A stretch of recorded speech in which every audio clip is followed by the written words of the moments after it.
lo hizo, digamos, Sí, ¿no? Que es sí. derogar la ley que en este caso era la prórroga a través de un decreto, de la ley de emergencia de territorios indígenas. Este decreto 1083/24, que se conoció, tiene fecha de ayer, pero empezó a conocerse hoy justamente, además la fecha, ¿no? Día Internacional de los Derechos Humanos, hasta eso eligen. Está en línea Roxana Rivas, que ella, en este caso, es abogada de ENDEPA, del Equipo Nacional de Pastoral Aborigen, y también de MIPA, del Equipo Misiones de Pastoral Aborigen, y vienen justamente trabajando y advirtiendo sobre estas temáticas. Roxana, muy buenas tardes, ¿cómo estás? Miguel y Alicia, te saludamos. Hola, ¿cómo están? Muy bien. Bien, gracias, bien. ¿Cómo recibieron ustedes esta confirmación de algo que era como un rumor ahí medio a voces, ¿no? Y la verdad es que, sobre todo a la altura del año y con la conflictividad con la que estamos lidiando este tiempo, mal, pero bueno, yo creo que a esta altura ya no nos sorprende. Este proyecto de decreto estuvo circulando hace un mes, más o menos, en los grupos de abogados indigenistas y también de los grupos de referentes indigenistas. Y bueno, finalmente lo hicieron, ¿no? Así que se pone como más oscuro el panorama para los pueblos indígenas que están con la amenaza del desalojo. Y bueno, eso, básicamente. Y concretamente, ¿qué riesgos implica que se haya derogado la ley de emergencia de emergencia territorial? Bueno, en realidad es la ley de emergencia territorial, que es la 26160, ya la última prórroga, porque se fue prorrogando desde el 2006, en la que se sanciona por 4 años, siempre fue por ley hasta el último periodo que Alberto Fernández lo hace por un DNU. Esa ley lo que tiene es declarar la emergencia territorial, la emergencia en la posesión y tenencia de territorios ancestrales, ¿no? Y como segundo punto, que es lo más importante y lo que hoy nos coloca, digamos, en esta situación de mayor riesgo, es que suspendía los desalojos, la sentencia de desalojo, y después en general empezaba con esta ley la política pública de relevamiento territorial, ¿no? Así es que todo eso queda ahí suelto, porque el Estado Nacional, primero y el Estado Nacional no desde este decreto, sino ya el INAI había sacado otras resoluciones también y había explicitado esto de que ellos se iban a retirar de los territorios y que eventualmente todas las cuestiones vinculadas a la protección de los pueblos indígenas sería a cargo de las provincias, que además lo hacen o lo deriva, si se quiere, o lo delega, pero sin ningún tipo de recursos. Entonces la práctica va a significar que no se releven más los territorios, que se puedan ejecutar las sentencias de desalojo, que se puedan iniciar más sentencias de desalojo, porque también el hecho de que estuvieran suspendidas y que estuviera declarada la emergencia territorial desalentaba este tipo de acciones, o sea, las acciones de desalojo en general de los particulares. Y bueno, ahora se viene un escenario bastante complejo, porque además se suma toda una incentivación que hay hacia la población de la defensa, entre comillas, de la propiedad privada, más los regímenes de incentivos que se fueron creando para explotar esos territorios. Porque acá lo que hay que ver es que en el fondo de toda esta cuestión hay una exacerbación, si se quiere, del extractivismo económico, y ese extractivismo opera sobre los territorios indígenas, que son donde están mayoritariamente los recursos, ¿no? Los recursos naturales que tanto quieren, ¿no? Roxana, ahora me parece que es importante también hacer acá una reflexión sobre algo que vos mencionaste al pasar. A mí me da la impresión de que este proyecto en general viene de más atrás, y eso explicaría la lentitud o la ausencia del trabajo de las gestiones anteriores a la hora de los relevamientos, porque ¿Por qué hubo que aplazar la ley tanto tiempo? ¿Nunca se hicieron o se hicieron muy pocos o se hicieron mal? Hay más o menos un 50 o 60% de comunidades relevadas en todo el país. O sea, en este tiempo se hizo la mitad de lo que se debía hacer. El relevamiento significa técnicamente la demarcación de los territorios ancestrales, que a diferencia de lo que sería un loteo, la demarcación en cuanto con perspectiva, digamos, indígena implica delinear todo el territorio de uso, de viviendas, con todo lo que significa el uso ancestral, ¿no? Y esto además les daba les significa el reconocimiento de un derecho de posesión ancestral, que es una defensa que ejercen y ejercemos los abogados indigenistas para evitar desalojos, para evitar que se incursione, digamos, dentro de los territorios y se los afecte. Entonces esa era la importancia del relevamiento, pero siempre el relevamiento fue como una instancia, una primera instancia, porque lo único que garantizaría eventualmente los derechos territoriales es la titularización. Entonces la emergencia era hasta tanto se creara una ley de propiedad comunitaria indígena, que es lo que no se logró. No es que no se logra, digamos, porque no haya habido intentos, sino porque todos los intentos que se han tenido y los proyectos que se han trabajado chocan con los intereses que hay detrás de esto. Y eso fue un obstáculo siempre. Acá en la provincia, los territorios que tienen relevamiento, las comunidades relevadas, la herramienta fue fundamental. Pero bueno, hoy no sabemos qué significa. Igualmente también es importante esto aclararlo, porque hay como una locura así de ahora vamos a ir a sacar a todos los indios, porque lo están diciendo.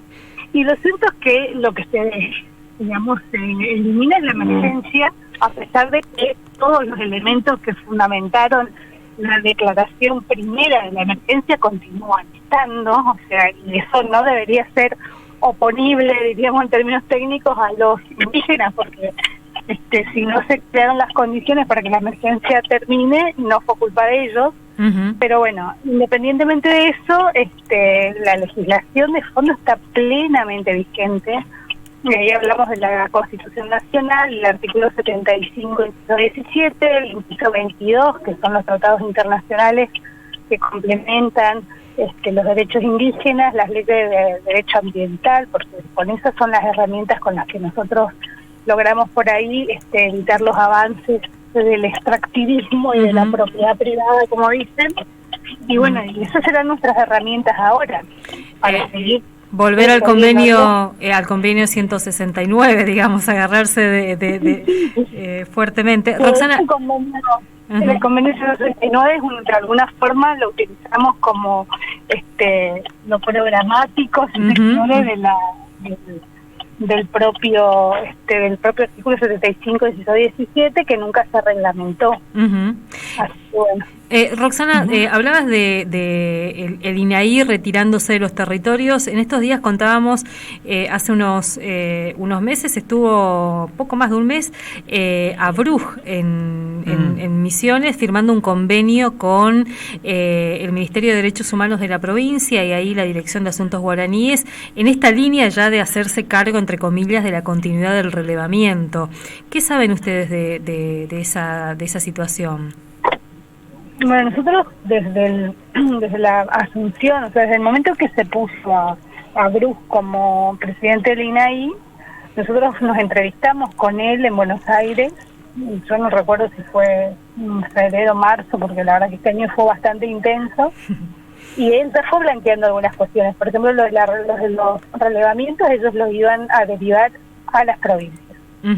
Pues la provincia ya tenía un convenio, de hecho, todos los relevamientos territoriales que se hicieron en la provincia fueron con participación de la provincia, que eso es un elemento también importante, porque algunos se plantearon nulidades de esos relevamientos porque las provincias no intervinieron. Y como los recursos naturales, y volvemos al punto de que los territorios indígenas son recursos naturales, en términos mercantilistas, son de propiedad originaria de las provincias, entonces la participación es fundamental.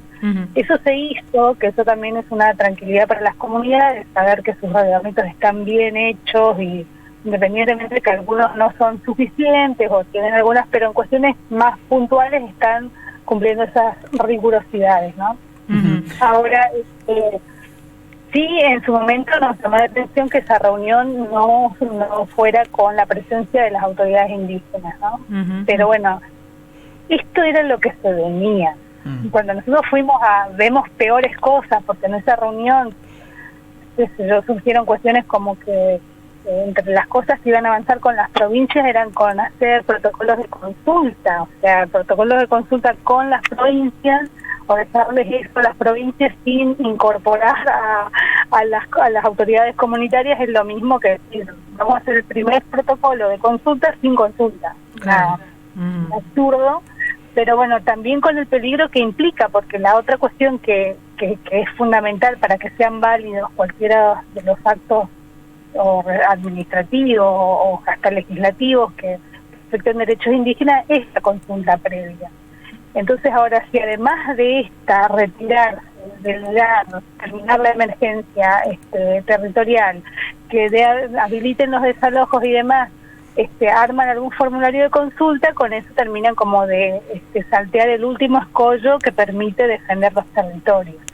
Más todavía circula ahora porque estamos hablando de corporaciones que están gobernando ahora y que están haciendo leyes a medida de todo aquello que les significaba algún obstáculo, ¿no? Entonces, como la venganza, si se quiere, de toda esa gente. Y otro de los rumores que está corriendo, como dicen, no puede ser, pero bueno, pasa, es que están queriendo derogar y modificar la ley de bosques, que ya lo intentaron con ley de base, pero bueno, que es el otro. Estamos hablando de normativas ambientales y de derechos humanos, como en el caso de los indígenas, que son los únicos obstáculos en la realidad para evitar que se vengan por todo. Así que hay que estar atentos. No sé si tendremos tanto poder de reacción, si se quiere, pero bueno, nosotros ya veíamos esto venir y se está trabajando con las alternativas, y se está discutiendo cuáles son las metodologías, poder ir capaz que a instancias internacionales, pero bueno, tampoco se están aceptando muchas esas instancias. Eso es lo que te iba a decir, ¿no? Tomando nota de la situación concreta del sistema judicial argentino, ni siquiera tenemos un número adecuado de miembros de la Suprema Corte, ni hablar de la velocidad de gestión de esa Corte Suprema. No quedan demasiados ámbitos a donde recurrir finalmente dentro del sistema. No, y ahí también volver a rescatar la importancia de un poder judicial independiente, porque nosotros venimos diciendo en todos los ámbitos en los que se fue alterando el sistema normativo, sobre todo el sistema constitucional convencional, porque ellos están reestructurando el sistema normativo argentino con una facilidad que sorprende, pero bueno, lo que decimos es que todo esto es clara, manifiesta y fácilmente declarable de inconstitucionalidad o inconvencionalidad o no convencional. Sin embargo, no estamos consiguiendo eso porque el Poder Judicial claramente tiene sus propios intereses. Y en la medida que no exista un Poder Judicial independiente, y estamos volviendo a discutir un montón de cosas, pero otra vez ellos pasan como para un segundo plano, el límite natural a estos actos lo debería dar el Poder Judicial, que es el último control o contralor, si se quiere, de la constitucionalidad de los actos. Y hasta ahora no pudieron, por ejemplo, no declararon la inconstitucionalidad del primer decreto del 70-2023, entonces ya vimos como muy complicado, y las instancias internacionales tienen sus tiempos, y además la Argentina no está obedeciendo. De hecho, la Argentina se está retirando de todos esos espacios, tácita o explícitamente, y colocándose en una situación bastante compleja, porque es como que nos estamos cayendo del mapa de los países democráticos republicanos. Tanto no les gustaba hablar de la república, ¿no? Sí. Bueno, Roxana, seguramente vamos a volver a charlar porque, bueno, el panorama es bastante complejo, pero también es interesante mirar las distintas instancias de reacción, que esto que vos decías, hay normas que están vigentes y de las que hay que seguir agarrándose para esta etapa. Así que mil gracias. No, gracias a ustedes por como siempre. Chao, chao. Un abrazo, hasta luego. Bueno, finalmente lo hicieron. Pero fíjate, ¿no? Cómo ya el esquema está más claro, échale agua, ¿no? ¿En qué día eligen publicar en el boletín oficial este decreto? Día Internacional de los Derechos Humanos. Es decir, es una provocación tras otra. Y el método ya está claro que ese, ¿no?